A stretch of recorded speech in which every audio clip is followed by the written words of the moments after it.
Time has always been seen as something we are racing against, a force that slips through our fingers no matter how tightly we try to hold on. We complain that there aren't enough hours in the day, as if time itself is unfair, as if it is plotting against us. But time isn't an enemy. It does not speed up or slow down for anyone. The truth is, time simply reflects the choices we make, the way we set our priorities, and what we decide matters most in our lives. If you look closely, your calendar tells the story of what you value. Every hour is a vote for something.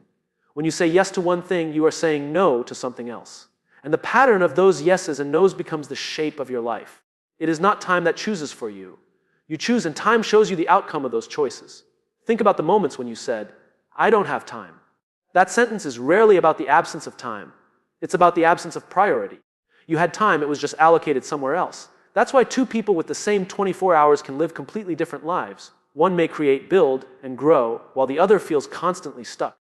The difference is not in the hours they had, but in how they prioritize them. We often trick ourselves into believing we are victims of time.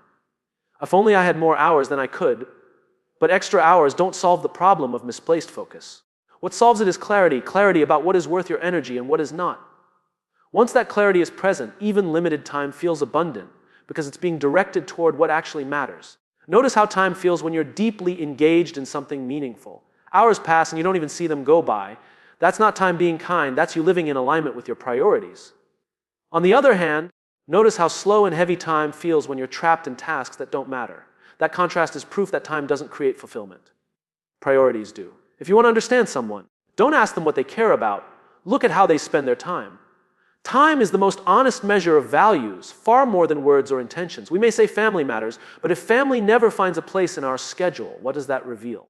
We may say health matters, but if it's always the first thing sacrificed, when the day gets busy, what is the truth? The mirror that time holds up is not always comfortable. Sometimes it shows us contradictions we don't want to admit. But that mirror is also an invitation. It gives us the chance to realign, to re-choose, to make tomorrow look different than today. Time does not judge, but it never lies. And perhaps the greatest freedom we can experience is recognizing that the reflection can be changed. Our priorities are not fixed, they are chosen and re-chosen every single day. What you see in the mirror of time today doesn't have to be what you see tomorrow. We often talk about time management, as if time were a resource we could bend, stretch, or store away for later. But time is untouchable. It moves forward with or without our permission. You cannot slow down an hour, you cannot negotiate with a day, and you cannot bargain for an extra week. The hours keep arriving at the same speed for everyone. The illusion is that we are managing time, when in truth, the only thing we are ever managing is ourselves. Think about it. Each morning, 24 hours are handed to you like a blank canvas. That canvas is not bigger or smaller than anyone else's. The question is not whether you have enough time, but whether you are disciplined enough to decide how you will paint on it. Some fill it with chaos, distractions, and endless scrolling. Others fill it with focused progress and meaningful actions. The canvas is the same, the artist is different. When people say they don't have time, what they often mean is they haven't managed themselves in relation to the time they already have. Self-management is about knowing when to say yes, when to say no, and when to pause. It's about recognizing the difference between urgency and importance. Without that discipline, time feels like it controls you. With it, you realize you always had control. You just weren't exercising it. Consider someone training for a marathon while working a full-time job. At first glance, it seems impossible. But what they understand is that they cannot manufacture more hours. Instead, they shift themselves within the hours available, waking up earlier, cutting unnecessary distractions, preparing meals in advance. They don't manage time, they manage their energy, their focus, and their habits inside of time. The mistake most people make is trying to control the uncontrollable. They complain about days being too short, about weeks disappearing too fast, about years flying by. But the problem isn't speed, the problem is direction. You can't stop the clock, but you can choose where to point your attention while the clock ticks. That shift in mindset changes everything, from frustration to ownership, from scarcity to intentionality. Self-management also means understanding your limits. There is a rhythm to life. Periods of intense effort must be balanced with periods of rest. If you ignore this, you may manage to stay busy, but you won't manage to stay effective. Within time, your energy is the real currency. Spend it carelessly and you run out. Spend it wisely and you multiply its impact. What makes this truth both empowering and challenging is that it leaves no room for excuses. If you can't manage time, only yourself, then every result in your life is a reflection of your choices, not the ticking of a clock. That is a heavy responsibility, but it is also liberating. It means you don't need more hours to change your life. You need more discipline, clarity, and intention within the hours you already have. And once you accept that time as a constant, you stop waiting for life to slow down and start learning how to rise above the pace. You stop blaming time for slipping away and start owning the way you show up inside of it. Most people struggle with time not because they lack hours, but because they lack clarity. They fill their schedules with tasks, meetings, and endless lists, yet at the end of the day, they feel empty. The problem isn't the workload. It's the absence of a clear reason behind the work. When you don't know why you're doing something, every decision feels heavy. Every choice feels like a gamble. Clarity of purpose is like a compass. Without it, you wander in circles, chasing opportunities that don't matter and reacting to distractions that look urgent but lead nowhere. With it, every what becomes obvious, and every when becomes easier to decide. The compass doesn't give you more hours, but it prevents you from wasting the hours you already have. Think of someone building a house without a blueprint. They could work hard, they could carry bricks, they could spend the whole day hammering nails, but without the clarity of the design, their effort risks creating chaos instead of structure. In the same way, clarity of why provides the blueprint for how to invest your time. It gives meaning to the bricks and nails of everyday life. When your why is clear, you stop asking small questions like, should I do this now or later? And instead start asking bigger questions like, does this even matter at all? That shift eliminates countless wasted hours. You realize that many of the things demanding your attention don't deserve it. They are noise, not music. And once you can separate the two, time becomes a tool, not a trap. Notice how people who know their purpose rarely look busy in the frantic way others do. They may have full schedules, but their choices feel deliberate. They don't chase everything. They choose carefully. They don't say yes out of guilt. They say yes out of conviction. Their clarity acts as a filter, simplifying what to prioritize and when to act. On the other hand, people without clarity often mistake movement for progress. They rush from task to task, filling their calendars with commitments that exhaust them, but don't fulfill them. It's not because they are lazy. It's because they haven't decided why their efforts matter in the first place. Without a guiding purpose, time becomes scattered energy, and scattered energy always leads to burnout. Clarity also removes hesitation. Think about how much time is lost in indecision, in overthinking, in second-guessing yourself. When you know your why, hesitation shrinks, decisions move faster, action becomes natural. Instead of spending hours debating, you spend hours doing, and the results compound. Time rewards the clear-minded. The beauty of clarity is that it doesn't make life easier, but it makes it simpler. You will still face challenges, you will still have to sacrifice, but the path is illuminated. You know why you're walking it. And once that is in place, the what and the when fall into order almost effortlessly. There is a strange pride people take in saying, I'm busy. It has become a badge of honor, a way of signaling importance. But being busy is not the same as being productive. Business is about movement, productivity is about progress. You can run on a treadmill all day and end up in the same place, sweating and exhausted, while someone else takes fewer steps but moves closer to a destination. Business feels good because it gives the illusion of accomplishment. Checking off small, unimportant tasks provides quick satisfaction, like snacking on junk food. But that satisfaction fades quickly because deep down, you know the work didn't matter. Productivity, on the other hand, may feel slower, harder, and less glamorous, but it creates results that last. It is the difference between filling time and fulfilling purpose. Think about how easy it is to fill a day with email, meetings, and errands. You stay active from morning to night, but when the day is over, you struggle to point to something meaningful you actually achieved. That's the trap of business. It consumes time without creating value. Productivity, however, is measured not by how much you did, but by how much impact you created with what you did. Business often comes from avoidance. We use activity to hide from the uncomfortable work of focus. It is easier to reply to 20 messages than to sit in silence and solve one big problem. It is easier to attend 3 meetings than to have one difficult conversation. In this way, business protects us from discomfort while stealing the very progress that discomfort would have brought. Productivity requires courage. It demands asking, what truly matters today? And then having the discipline to direct your attention there. Even if it is harder, slower, or less immediately gratifying, it may mean leaving some tasks undone, some boxes unchecked, some emails unanswered. But that sacrifice is the price of results. You cannot do everything, but you can do the right things. Notice how the most effective people rarely seem frantic. Their days are not cluttered, their energy is not scattered, and yet their impact is undeniable. That is because they don't confuse activity with achievement. They understand that more is not better. Better is better. They protect their focus, guard their attention, and aim their efforts like an arrow, not like a shotgun. In contrast, the busiest people often feel the least accomplished. Their schedules overflow, their to-do lists never end, and their minds never rest. But despite all the activity, they rarely feel fulfilled. That's because business drains while productivity sustains. Business feeds ego, productivity feeds purpose. One leaves you tired, the other leaves you transformed. The danger is that business is addictive. It feels easier than focus, safer than prioritizing, and more acceptable than saying no. But the cost is high. A life filled with business is a life scattered thin. A life filled with productivity is a life that compounds meaning over time. We spend so much effort trying to manage time that we often forget time alone means nothing without the energy to use it. An hour at your best is not equal to an hour at your worst. Two people may both have the same block of free time, but the one with energy, focus, and clarity will accomplish far more than the one who is drained. Time is constant, but energy is variable, and that makes energy just as important to manage as time itself. Think about the moments when you were exhausted. Even with hours stretching ahead of you, you struggled to get anything meaningful done. Now compare that with the moments when you were energized, when your mind was sharp and your motivation was high. In that state, a single hour of work felt like 3. The difference wasn't the clock. It was your state of energy within the clock. Energy management begins with awareness. Too often we push through fatigue as if we are machines, pretending that willpower alone can compensate. But humans are not machines, we are biological beings with rhythms, peaks, and valleys of performance. Ignoring this truth leads to burnout. Respecting it creates sustainable productivity. This is why rest is not a luxury, but a strategy. Sleep, breaks, exercise, nutrition.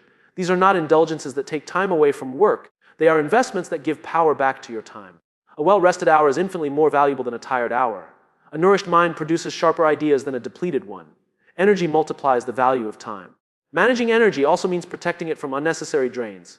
Every distraction, every unimportant task, every toxic interaction pulls energy from you even if it doesn't take much time. This is why saying no is not just about guarding your schedule, it is about guarding your energy. When you preserve energy for the things that matter, your time naturally becomes more effective. High performers understand that their day is not just about scheduling hours, but about aligning tasks with energy peaks. They tackle their hardest work when they have the most focus and save lighter tasks for when energy dips. They don't fight their rhythm, they design around it. This alignment allows them to accomplish more with less strain, turning time into an ally rather than a burden. The paradox is that many people waste time trying to squeeze more hours into the day while neglecting the energy that fuels those hours. They sacrifice sleep to gain more time, but the tired hours they create give back little. They skip exercise to save time, only to weaken the very energy that makes time useful. In chasing hours, they lose effectiveness. Energy management is not about doing less, it's about being more present, more capable, more alive in the hours you already have. When time and energy meet with intention, productivity stops being a struggle and starts being a natural outcome. When people think about managing time, they often imagine grand strategies, massive overhauls, or revolutionary changes to their routines. But the truth is far less dramatic and far more powerful. It is not the big, one-time actions that shape how we use time. It is the small, consistent habits practiced daily that create the greatest dividends. A single habit may seem insignificant in the moment. Waking up 20 minutes earlier doesn't feel like much. Reading 5 pages of a book doesn't seem like progress. Writing 1 paragraph feels too small to matter. But when repeated over weeks, months, and years, these tiny actions compound, creating outcomes that look impossible to those who only relied on bursts of effort. Time rewards consistency. Just as a bank account grows with steady deposits, your life grows with steady habits. The person who invests a little time each day in their health will be stronger than the one who spends hours at the gym once a month. The person who writes daily will complete books, while the one waiting for inspiration will still be staring at blank pages. It is not intensity that compounds, it is consistency. Small habits also reduce the friction of decision making. Every time you repeat an action, it becomes automatic, requiring less mental effort. Instead of negotiating with yourself every morning about whether to exercise, you simply do it because it has become part of your identity. This frees up mental energy for bigger choices while ensuring progress continues quietly in the background. Consider how much time is lost when we wait for the right moment. We think we need perfect conditions, long blocks of uninterrupted time, or a burst of motivation to begin. But the reality is progress rarely comes in dramatic moments. It comes in steady increments built from small habits that require little but add up to much. By the time others are waiting for the stars to align, those with consistent habits are already far ahead. The beauty of small habits is that they scale. Once a foundation is in place, it becomes easier to build more. 5 minutes of meditation turns into 10, a short walk into a daily run, a single journal entry into a lifelong practice. Time compounds the effort, and what once felt insignificant becomes transformational. What makes habits so powerful is not their size but their permanence. A big effort might create a temporary result, but a habit creates a permanent shift. You don't just complete a task, you become the kind of person who does it. And once your identity changes, time works in your favor, multiplying every small choice into a larger outcome. The truth is, time dividends are not earned through dramatic leaps, but through quiet consistency. Habits are the invisible architecture of a meaningful life, shaping your days, your years, and ultimately the story time will tell about you. Focus is the currency of achievement. Without it, even the most generous supply of time and energy is scattered into fragments that never add up to anything meaningful. The problem is not that focus is weak. It is that we allow too many forces to steal it. That is why boundaries are essential. They are not walls to keep life out. They are guardrails to protect what matters most inside. Every time you let an unnecessary meeting onto your calendar, every time you check a notification that didn't deserve your attention, every time you say yes to something you didn't truly want to do, you are not just losing time, you are losing focus. And once focus is gone, even the simplest task takes twice as long. Boundaries are the defense mechanism against the silent drain. Think of focus like a spotlight. When it is directed at one thing, it illuminates clearly and powerfully. But without boundaries, the light scatters across too many directions, leaving everything dim. The role of boundaries is to keep the light narrow so it can burn brighter. Without them, your focus diffuses until it is barely noticeable. Setting boundaries is not about being selfish, it is about being intentional. When you say no to distractions, you are saying yes to deeper work. When you limit interruptions, you are choosing quality over quantity. When you create space to think, you are building conditions for clarity. Boundaries are not barriers, they are choices about where to invest your best attention. The challenge is that boundaries are uncomfortable. Saying no feels risky. Protecting your focus often means disappointing others, resisting social pressure, or breaking habits of constant availability. But the alternative is worse. A life without boundaries is a life where your focus belongs to everyone but you, where your most valuable resource is traded away piece by piece until nothing remains for what you truly care about. Notice how the most effective people are not always the busiest. They are the most guarded. They protect their mornings, they structure their environments, they turn off distractions, and they are ruthless about where their focus goes. From the outside, it may look rigid, but from the inside, it is freedom.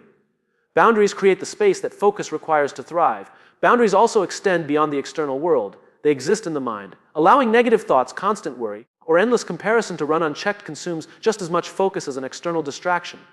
Guarding your inner world with as much discipline as your outer environment is what makes true concentration possible. In the end, focus cannot survive without protection, and protection cannot exist without boundaries. If you don't draw the line, someone else will draw it for you, and their priorities will always overshadow your own. Modern life glorifies the idea of doing it all. We admire the person with the packed calendar, the endless to-do list, the constant hustle. But the truth is, doing everything is not only impossible, it is unnecessary. A meaningful life has never been defined by the quantity of things we do, but by the quality of the few things that truly matter. When you try to do everything, you dilute yourself. Your energy is stretched thin, your focus is scattered, and your time disappears into tasks that add little value. You may look busy, but business does not equal fulfillment. It is possible to accomplish much and feel empty, just as it is possible to accomplish less, but feel deeply satisfied. The difference is in what you choose to prioritize. A meaningful life is built on intentional trade-offs. You cannot say yes to everything, so the power lies in deciding what deserves your yes. That decision is not about efficiency. It is about meaning. It's about recognizing the few relationships, projects, and commitments that align with your values and letting the rest fall away without guilt. Think about the people you admire most. It is rarely because they did everything. It is because they did something that mattered, something that lasted, something that impacted others. Their lives are proof that focus, not volume, creates legacy. They remind us that trying to do it all often means ending up with very little worth remembering. Choosing what matters most requires courage. It often means saying no to opportunities that look good, but don't align with your deeper purpose. It means resisting the pull of comparison when others seem to be doing more. It means accepting that you cannot please everyone and instead deciding who and what is worth pleasing. Meaning is always the result of conscious choices, not accidental accumulation. There is also freedom in this approach. When you release the pressure to do everything, you create space to do the right things well. You no longer measure your worth by how full your schedule is, but by how aligned your actions are. This shift turns life from a race into a journey, from a blur into something clear and intentional. A meaningful life is not about perfection. It is about direction. Even small steps, when taken toward what matters most, add up to something powerful over time. The path may not be crowded, but it is fulfilling. It may not impress everyone, but it will resonate deeply with you. In the end, the question is not how much you did, but whether what you did mattered. And that question can only be answered by choosing with intention, again and again, until your life reflects not everything, but the right things.